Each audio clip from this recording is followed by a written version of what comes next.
Over to you, Chair. Well, welcome to this virtual extraordinary council meeting that is being conducted with members and officers at various locations, communicating via audio, video and online. This is also the opportunity for the public and press to listen and view proceedings. Before the meeting starts, I would like to invite the committee, member and scrutiny manager to explain how proceedings will work and to confirm that members and officers are in attendance. Hilary? Okay. Thank you very much, Councillor. So I've got quite a few announcements to make that will help the meeting run as smoothly as possible. I think the first thing we'll do is to confirm that the members are present. So if you can answer when I call your name, just to confirm that you're here, which is Councillor Ian Albert. Present. Councillor Daniel Allen.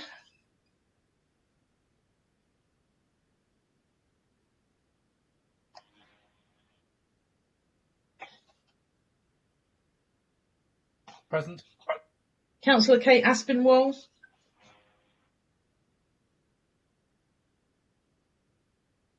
Present. Councillor Judy Billing.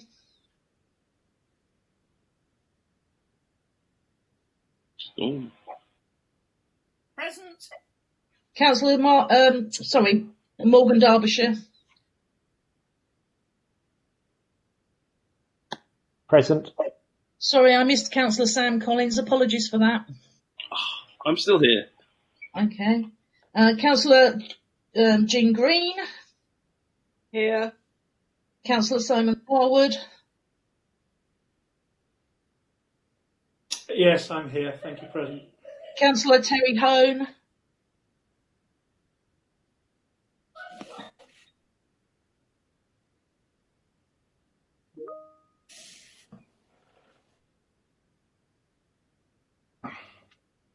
I'm here. Thank you. Councillor Steve Jarvis. Yes, I'm here. Councillor David Levitt. I'm here.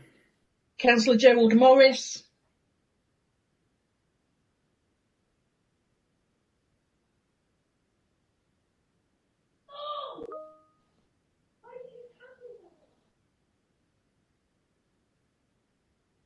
Councillor Morris.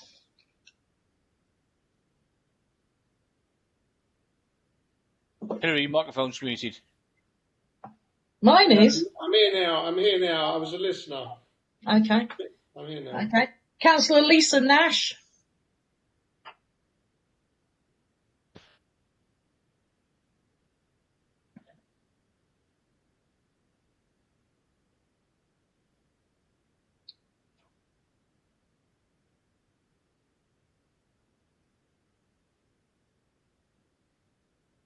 Okay, I wasn't the speaker. I'm here. Can you hear me now? Yes, thank you. Councillor Steers Hanscom. Yes, I'm here. And Councillor Terry Tyler. Yes, I'm here.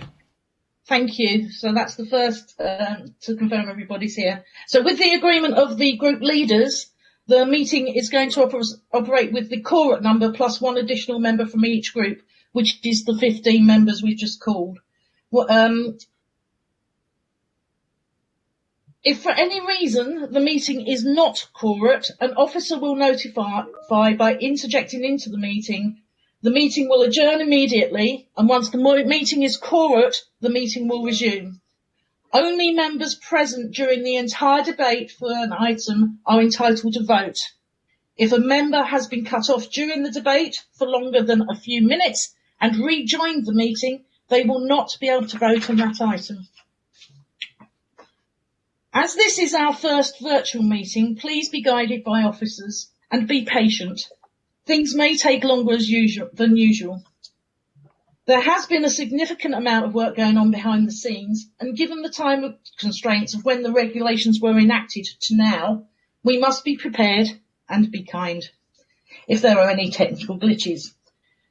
We should also be mindful of each other's individual personal circumstances that we're operating in. Please ensure that your mobile phone is muted And please activate the mute button on the tablet or your computer when you are not speaking, otherwise it may be difficult and we'll be able to hear what's said in the background noises. If you've activated the camera, please be mindful that others can see you. Don't forget to unmute yourself when you're invited to speak by the chair or to address council. You will be invited to address the council by the chair. Please show respect for each other and do not talk over someone who is already speaking or interject uninvited.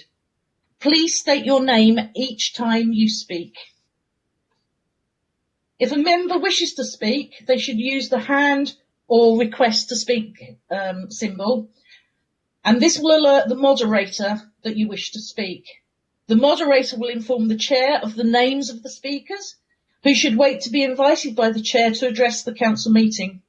You will need to be enabled to speak by one of the moderators, and then will need to accept the request to speak that will appear on your screen. Can I remind you that the normal procedure rules in respect of debate and times to speak will apply. No speeches may be made after the mover has moved a proposal and explained the purpose of it until the motion has been seconded.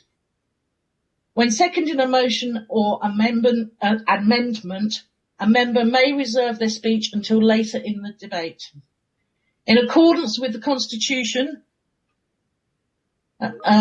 please can members ensure that no speech exceeds 5 minutes without the consent of the chair. If a member has a closure motion, personal explanation or point of order, you must indicate this by sending a message in the chat facility, as there is no way for you to interject into the meeting. The chair will be notified of this request. If any of the officers need to address the council at any point during the proceedings to aid discussions, please may I request that you respectfully interject and we await a response before addressing the chair or the council. When satisfied that there has been sufficient debate, the chair will request that the committee member and scrutiny manager read out the recommendation that members will be voting on, following which the committee member and scrutiny manager will call out the name of each member present. When called, you will be required to state clearly for, against, or abstain to indicate your vote. The committee member and scrutiny manager will then clearly state the result of the vote, and the chair will move on to the next agenda item. Details of how members voted will not be kept or minuted unless a recorded vote is requested, or an individual requests that their vote be recorded. Although this will be heard on the audio recording of the meeting and the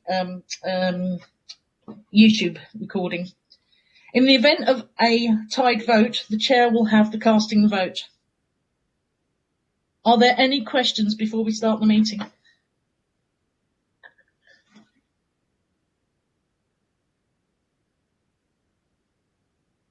Councillor Albert. Yeah, it's the point that you raised, Hilary, that we did have a discussion yesterday about at the trial meeting, which was the requirement, which I know is in the Constitution, in the rules, to be continually present for the whole of the debate.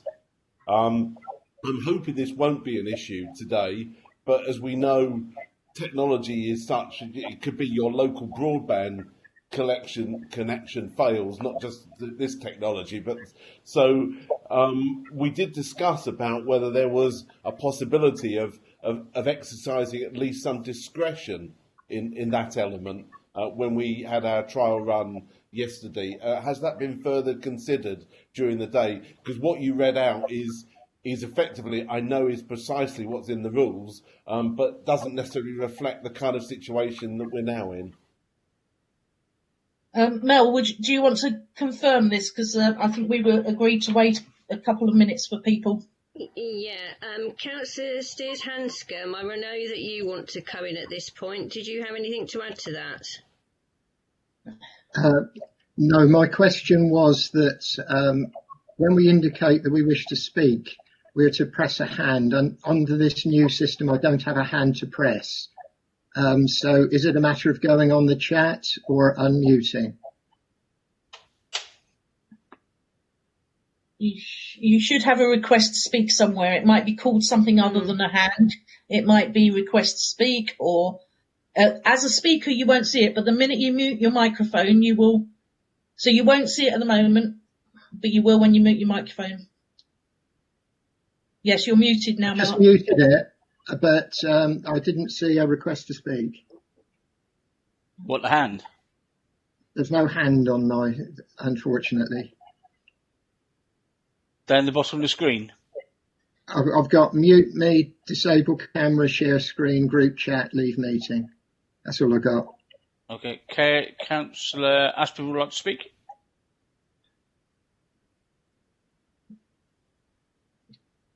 Yeah, Okay. hi, sorry. Can you hear me? Yes. Yeah. Yeah. So Martin, the raised hand is only there if you're a listener. This is It crap. won't be there if you're a speaker. So as a speaker, all you have to do is put something in chat. But if you are not a speaker, if you're only a listener, then you'll need to raise your hand. I think. Oh, Is that okay. what- Okay. Thank you, Kate. That's really helpful. Welcome. Can I just remind everybody that if you are not muted, you can be heard.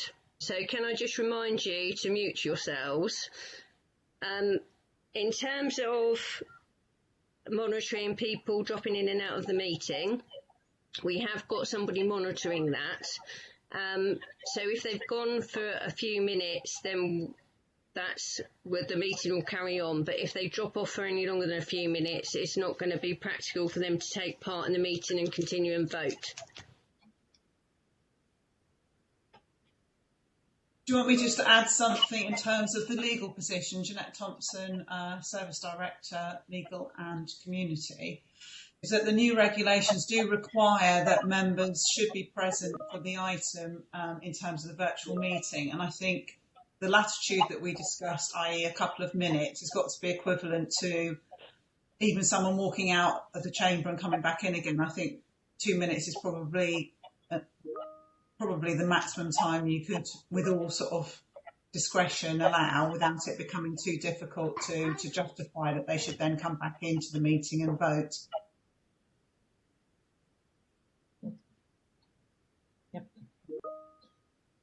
If there's no more questions, I'll hand over to Councillor Green to start the meeting proper. So I understand from our role that we have no apologies for absence.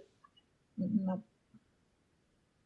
Chairman's announcements are that audio recording, in accordance with council policy, this meeting is being audio recorded as well as filmed.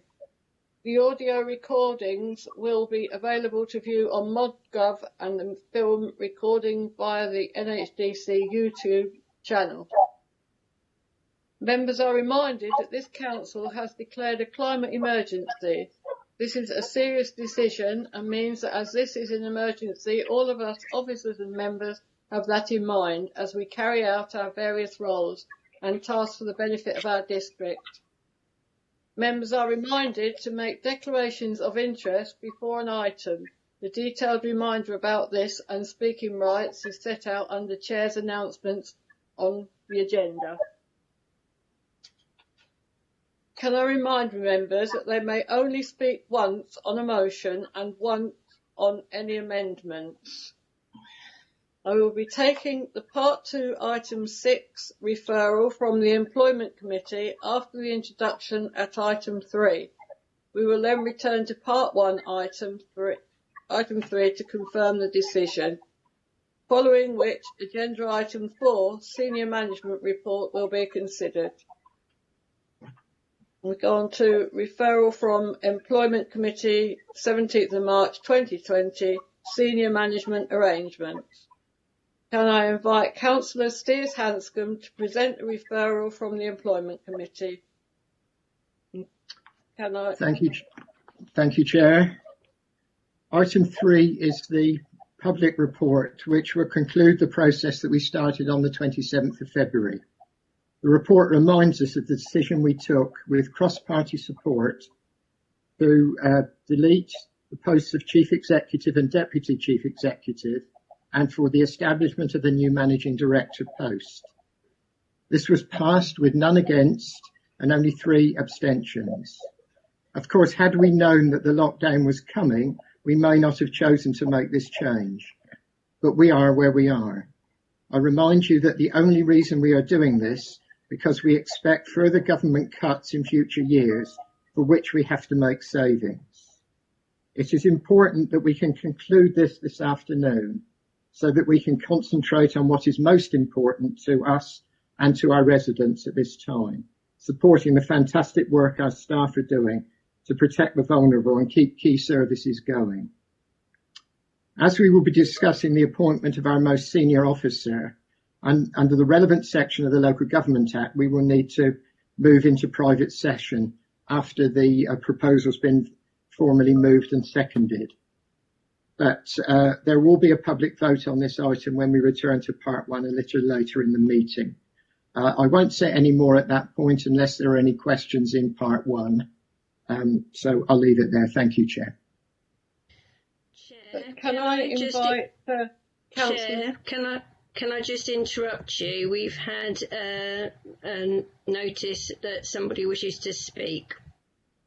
Councillor Levitt. Thank you, Chairman. Thank you for that. I wish to raise a motion without notice, please, at this point. I did try to indicate earlier, but couldn't make the chat thing work. Under section 4.18.3, little L of the Constitution, I'm going to request this meeting be deferred for up to 3 months in order to allow all elected members to take part in the decision-making process. And in view of the current situation we're in, and the previous decision on this was taken in completely different times, I believe this at the moment is the wrong thing to be doing is making organisational changes. And with regard to the coronavirus emergency, etc., and its consequential impact on the budget and its and the council's organisational position. Therefore, I request that this meeting be deferred for up to 3 months to allow us to get back into a situation where all members can take part and we know where the council is going. Chair, I believe this has to be seconded, Chair. I have. Do I have a seconder then, please? Councillor Derbyshire has said he will second it. Councillor Derbyshire? Happy to second, Chair, and I reserve my right to speak. Thank you. Chair, can I propose that, given that this discussion will involve matters related to senior members of our staff, that it is appropriate for us to move into part 2 at this time.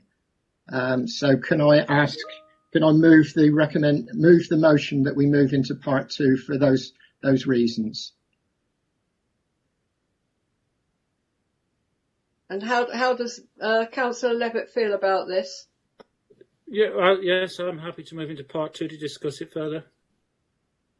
Well, we'll move then into part 2.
Mel, do we go through the vote again, do we? Just to confirm. Yeah. Yeah. Okay, thank you. You'll need to propose and second again, won't you, in public session? Yeah, okay.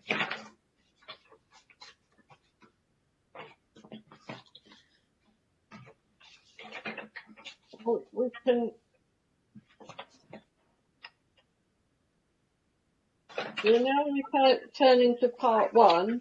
Members will now wait for the IT officer to confirm the public meeting has been resumed. Yeah. Can the IT network and infrastructure manager please confirm when the part 1 element of the meeting can recommence? Thank you very much. So can I call upon Councillor Steers Hanscom to bring item number... We need to confirm the voting. We need to confirm the vote numbers that we've just made in part 2. Thank you, Mel. For Thank the you, benefit Hilary. For the benefit of members of the public, I need to confirm, Chair, that I am moving the recommendation that the Council appoints Anthony Roach as the new Managing Director. I believe Councillor Jarvis will be seconding.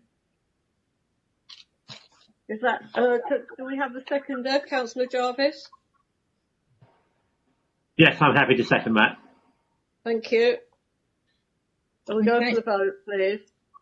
Thank you. So, Councillor...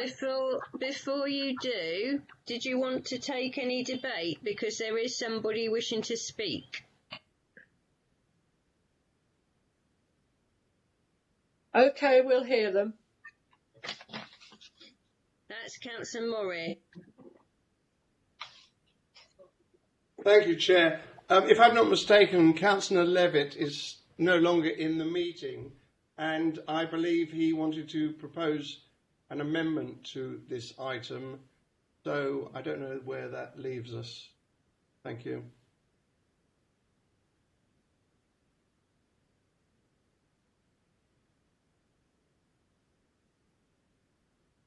Councillor Morris, if there is somebody else that wishes to propose that amendment, they may do so.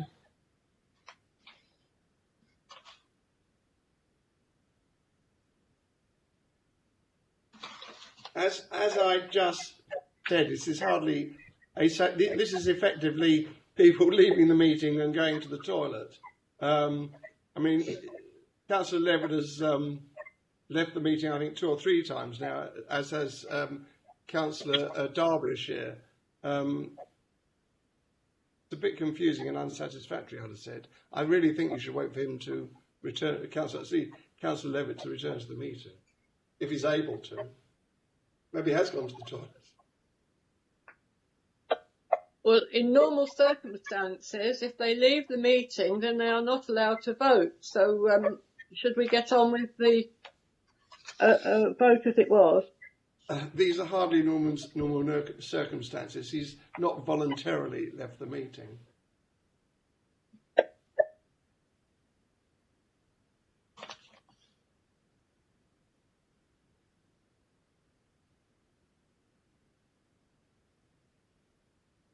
Chair, Councillor Billing wants to speak.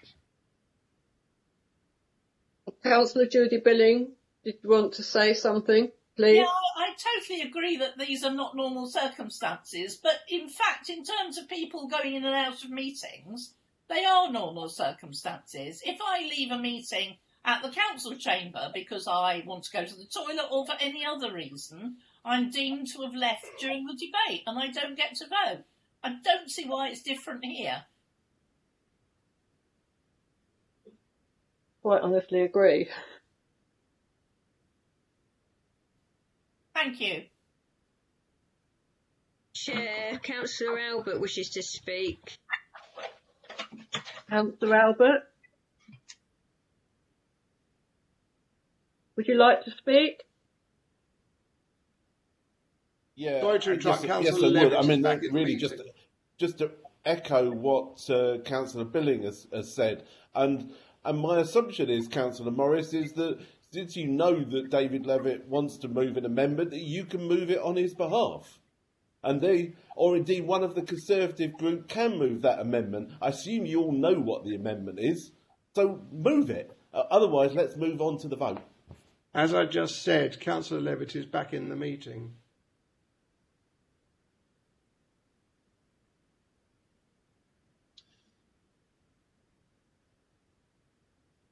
Councillor Levitt, did you want to move the amendment in part 1, which was obviously from part 2? I'm in a difficult situation, Chairman, because I lost the connection there, and I've now got back in by shutting everything down and starting again. But I came in just as Councillor Billing there was saying about I was absent from the debate. I'm in a difficult position. I don't think I'm actually allowed to come into it because I've missed so much of the debate. I missed the vote on the last one. But if one of my group would like to raise that amendment and have got it with them, I'll raise the amendment if you like. Do I have a seconder? What is the amendment? What is the amendment, please? That the council agrees that the initial salary of the managing director to be set on appointment to the same level as currently paid to the deputy chief executive and is reviewed after 12 months. Do I have a seconder? Can I just confirm what the proposal is again? Yeah. Quite quickly, that council agrees that the salary of the MD be set on appointment to the same level as currently paid to the deputy chief executive and is reviewed after 12 months. Okay, thank you. Chair, you need a seconder. Did we have a seconder for this meeting, this motion, please? An amendment. Chair, you have a couple of councillors waiting to talk. Can I have some names then, please, Vic? Yeah, sorry, Councillor Aspinwall and Councillor Allen. Councillor Allen then, please. Has it been seconded? No, it hasn't yet. In that case, there's no... Well, for Councillor Allen. Chair, there is also a point of order from Councillor Steers Hanscom. There was no seconder. No. We're waiting for Simon Harwood wants to speak. Point of order, I think, takes precedence, I believe. I believe point of order does take precedence. Go on. Can I make my point of order? I am not sure that the amendment is being put to the correct motion. We are debating going back into part 1 to deal with item 3. I understand that the amendment is to item 4. Can we have a clarification of that, Chair? Councillor Steers Hanscom's right. It is to put part 4 to amend agenda item 4. I believe we have to take the vote on item 3 first before we move to item 4. Can we have a vote for item 3, please, Hilary? Okay, so if the original motions in the report, which I have for the second, which mislaid.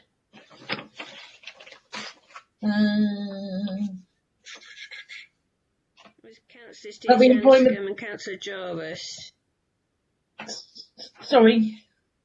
We're going to the vote now on the Employment Committee recommends to the Council the appointment of Anthony Roche to the new Managing Director post, yes? Yes. Agreed? Okay, right. Okay. So if I call out your names, can you please answer? It is Councillor Albert. For. Okay, Councillor Allen. Very much for, and can we remember to only speak when we are asked to? Councillor Aspinwall. Very much for. Congratulations once again. Councillor Billing.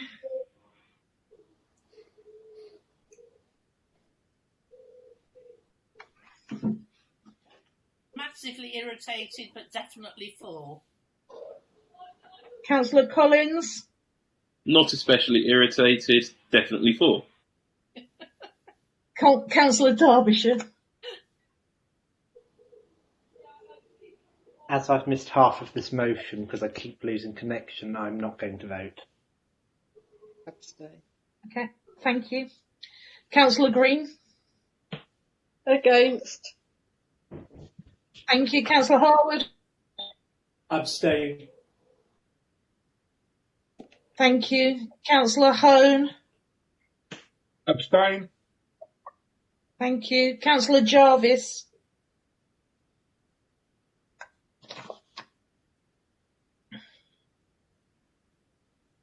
Sorry, I was on mute. For.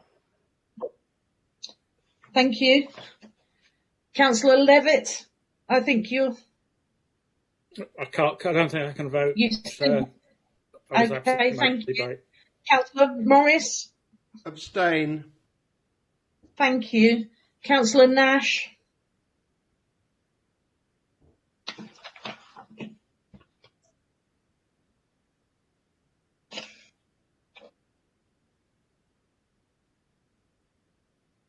Councillor Nash. For. I was muted. Thank you. Thanks, Liz Hanscom. For. Thank you. Councillor Tyler. For. Thank you. Have I missed anybody? No.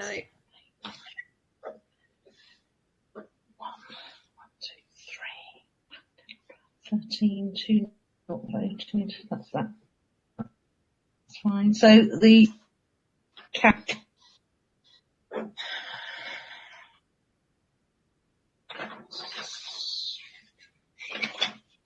So we can go to chair. We can move on. So that's been carried. The council. I've lost my.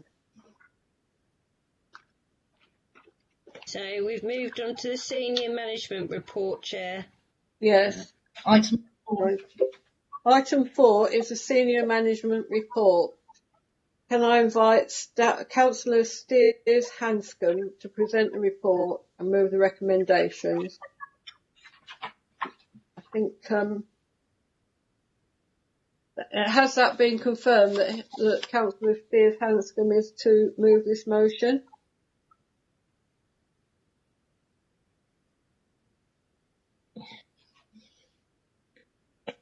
Right, I got muted. So, okay, so thank you, Chair.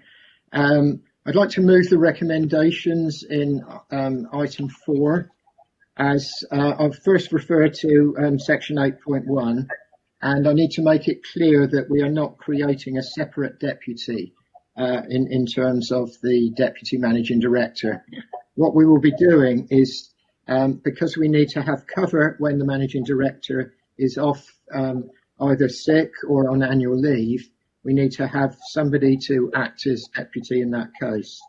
In my consultations with the service directors, there was a strong preference for one director to be identified rather than deputising being shared, which is clearly the other option.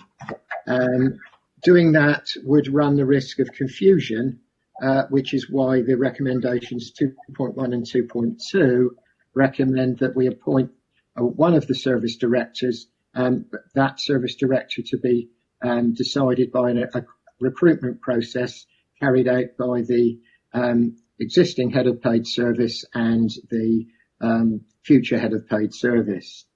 Going on to 2.3, this is why we're doing this. It outlines the savings that we expect to make over coming years. 2.4 and 2.5 deal with consequential changes to the Constitution, and then 2.6, and having been given notice of amendments, I should remind council actually that we are appointing a head of paid service. We're expecting the head of paid service to do that job. But when we look around at neighbouring authorities, it is actually the fact that we pay rather less to our head of paid service than neighbouring authorities. So we could have done a job evaluation, in which case, for example, had we invited somebody from outside to apply for the job, we would have had to have done. We're actually saving a bit of money by saying we will keep the level as it is at the moment to the current chief executive. But as we hope going forward, we will have a different situation. Rather than doing it now, we've put in 2 years' time, we'll review the salary. But of course, and given the current situation, we may well find that we're in a much more difficult situation. Whether there is any review that results in an uplift will, as it says in the recommendation, be subject to affordability so that the council is protected. So I'm happy to move all those recommendations, and I believe Councillor Jarvis will be seconding. May I call on Councillor Jarvis to second the motion? Thanks. I'll second that and reserve my right to speak. Thank you very much. Can we go into a debate, please?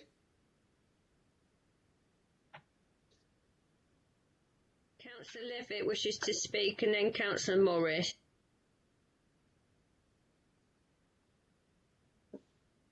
Councillor Levitt, would you like to speak, please? Thank you, Chairman. I do have a couple of questions of clarification for Councillor Steers-Hanscom, which will determine whether I want to do an amendment or not. Firstly, on recommendation 2.1, it says principal one of the service directors being designated to the deputy managing director, and that individual receive additional salary to compensate for the additional responsibility. This will be in consultation, but it doesn't say with whom, so it seems like the sentence is chopped off there. But the main question I had on it was, you mentioned that the designation would probably be to one particular service director. Would that salary increase be paid all of the time or only when they're acting up? Because it's not really clear from this. The suggestion that I get from the way it's written at the moment is that designated direct deputy would be receiving that additional salary all the time, which I couldn't actually support, because I think that would have to find somewhere, because he's covering the costs a different way. However, if they only receive that additional salary at the times they are acting up, I'd be a bit happy with that, if you could clarify that. Chair, may I respond to those questions? You may. Thank you, Chair. In terms of the first question, the subject to consultation, I can give Councillor Levitt an assurance that the consultation will be cross-party, and consultation also relates to the service directors. So I can give him an assurance that he and Paul Clark will also be involved in that consultation. So hopefully that puts his mind at rest on that. In terms of whether the additional payment will be spread across or will be only at particular times, I think that's a matter of, in a sense, the increase in salary will reflect the fact that, for example, there's a certain amount of training, but it will only take effect at particular times. So I don't think there's a contradiction there, because if somebody is only going to be deputising for annual leave, and then the amount of uplift will reflect the fact that it is only for a small amount of time. And the idea that you actually up somebody's salary for 2 weeks and then drop it down again, I don't really think will work. But the increase in salary will reflect the fact that it's not all the time, but it's only for those particular times. So I hope that reassures Councillor Levitt. I'm sure in the consultation we can go into detail on that, but hopefully that will put his mind at rest. Thank you, Chair. Thank you, Councillor Levitt. Thank you. Thank you for that, Councillor Steers-Hanscom. That helps a lot, actually. I was a little bit concerned that the proposed cost savings weren't actually going to save any costs. And it also had some concerns around the fact that we were making 2 posts redundant, but effectively recreating them with different names. However, given that reassurance that they are 2 separate posts, and the point you've just made about the acting as head of paid service, I think, in view of what's been said in the previous debates and that, I don't wish to move an amendment at this point.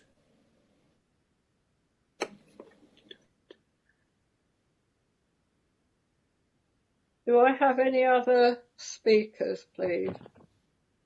Councillor Gerald Morris is waiting to speak, Chair. Councillor Gerald Morris? Thank you. I would just question, again, clarification. We're saving around £124,000. Is that per annum? We're also paying, I think, around £113,000 redundancy.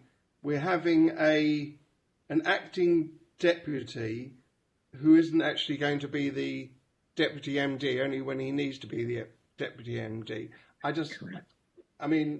Perhaps I'm confused. I just don't understand how we're going to be saving that much money, but there you go. Thank you. Can I respond to that question, Chair? You may. Happy to respond. Yes, that is an annual saving, the figure in 2.3.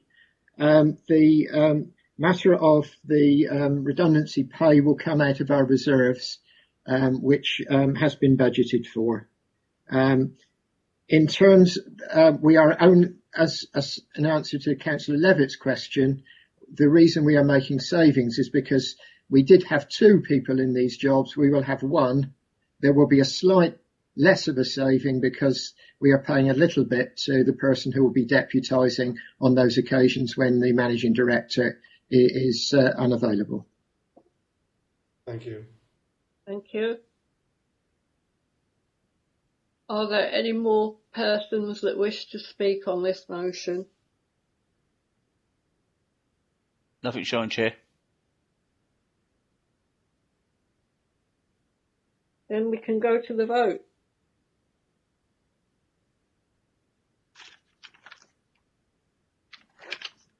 Hilary, you muted.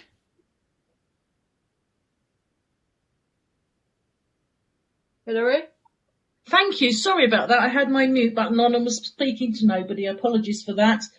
So you're voting on the recommendations in item 4, which is 2.1, that Council agrees to the principle of one of the service directors being designated as the deputy to the managing director, and that individual will receive an additional salary to compensate for the additional responsibility. This will be subject to consultation.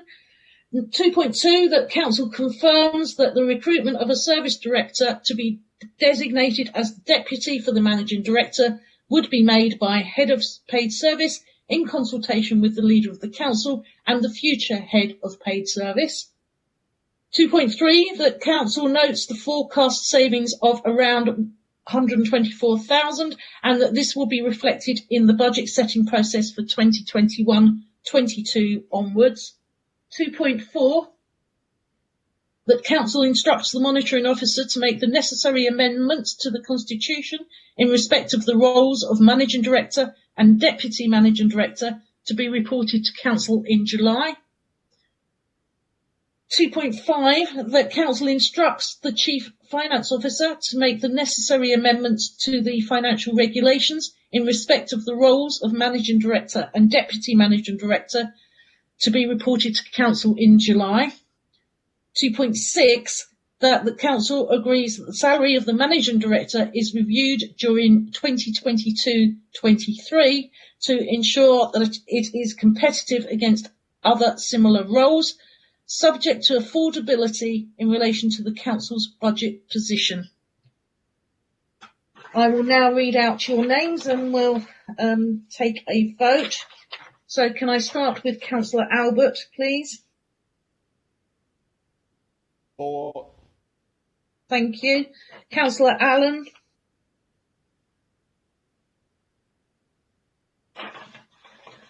For this, and I do understand it because I read my papers. Councillor Aspinwall? I'm for this. Thank you. Councillor Billing? For. Thank you. Councillor Collins? I always read my papers, and I'm for. Councillor Derbyshire? Abstain. Thank you. Councillor Green? I'm against. Thank you. Councillor Harwood? Against. Thank you. Councillor Hone?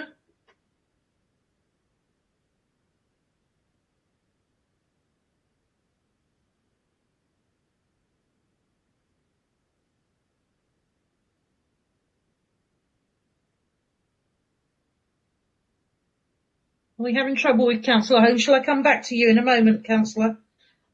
He Okay. is there waiting to speak. No, I've been allowed to speak. Oh, right. Okay. I was not designated a speaker, you see.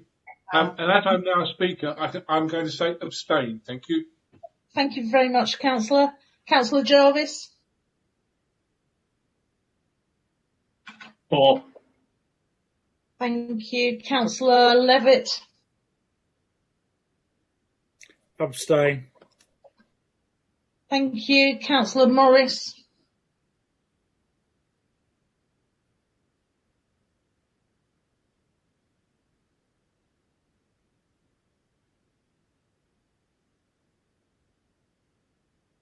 Councillor Morris? You're abstaining. Thank you. Councillor Nash? Thanks. For. Thank you. Councillor Steers-Hanscom? For. Thank you. Councillor Tyler?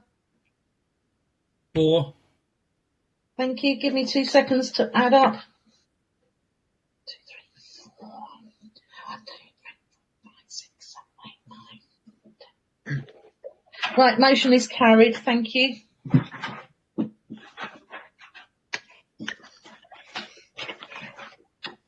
Therefore, before I officially close the meeting, I want to express appreciation to the officers for the work that has been done Here. to get onto this stage, which should not be underestimated, particularly under the current circumstances. I've always been for them. I think they're brilliant, both IT and the services for a committee. Thank you, members. This meeting is now closed. Please disconnect the link on the device that you are viewing this meeting and stay safe and well, everyone. And I'll speak to you again soon. Bye for now. Thank you very much, Chair.